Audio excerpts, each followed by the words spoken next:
নদীর ধারে সবুজে ভরা এক শান্ত গ্রামের নাম।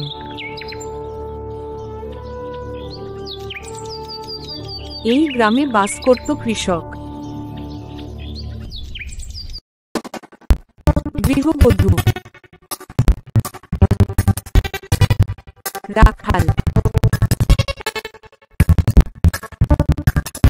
এবং কিছু শহর থেকে পালিয়ে আসা পরিবার। তবে এই গ্রামের এক কোণায় ছিল একটা পুরনো বটগাছ। সবাই বলতো সেখানে শাকচুন্নি বাস করে। বৃদ্ধ বলতো, ছোটদের রাতে বাইরে যেতে মানা, বুঝলি তো? ওই বট গাছের নিচে গেলে পা উল্টো হয়ে যাবে। অনেকে বিশ্বাস করত, আবার অনেকে করত না।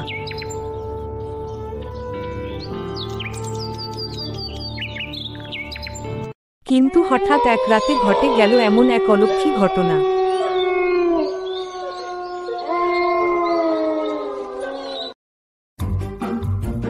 যা পুরো গ্রামকে কাঁপিয়ে দেয়।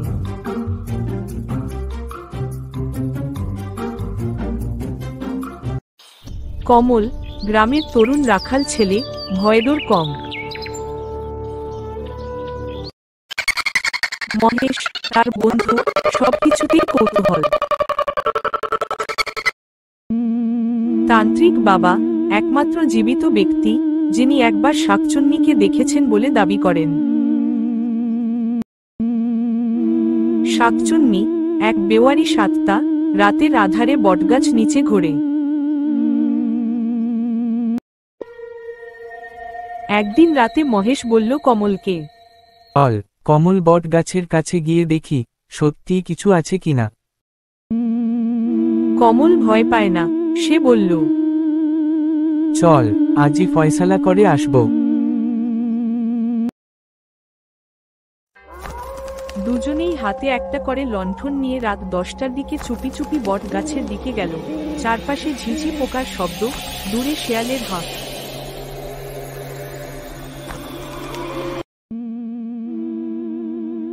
বটগাছের কাছে পৌঁছে দেখে বাতাস হঠাৎ থেমে গেছে, গাছটা যেন নিঃশ্বাস নিচ্ছে।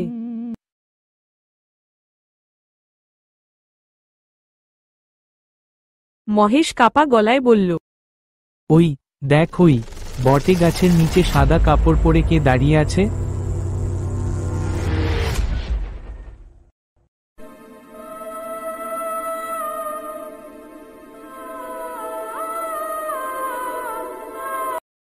কমল জবাব দেওয়ার আগেই হঠাৎ সেই সাদা ছায়া গাছের পেছনে হাওয়ার মতো মিলিয়ে গেল, সঙ্গে সঙ্গে লণ্ঠন নিভে গেল। দুজনেই দৌড়ে বাড়ি ফিরে এল।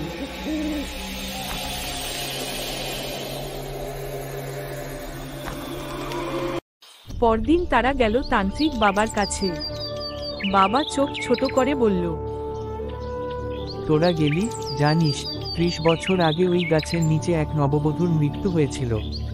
নাম ছিল সুমাইয়া। ওর বর তার হাত ছেড়ে পালিয়ে যায়। এরপর থেকে ওর আত্মা ওখানেই ঘুরে বেড়ায়। মহেশ বলল, ওটা কি শাকচুন্নি? তান্ত্রিক বাবা বলল, হ্যাঁ রে, আত্মা যদি দুঃখ আর প্রতারণায় মারা যায় তবে সে শাকচুন্নি হয়। ওরা সাদা শাড়ি পরে, পা উল্টো, আর লম্বা চুলে ঢেকে থাকে মুখ। রাত 12টার পর ওরা আসে, কাউকে পছন্দ হলে তাকে ডাকে। যদি কেউ ডাকে সাড়া দেয় তাহলে সে আর ফেরে না। কমল ভাবল, এমন কিছু হতেই পারে না। সে ঠিক করল পরের দিন আবার যাবে, কিন্তু একা।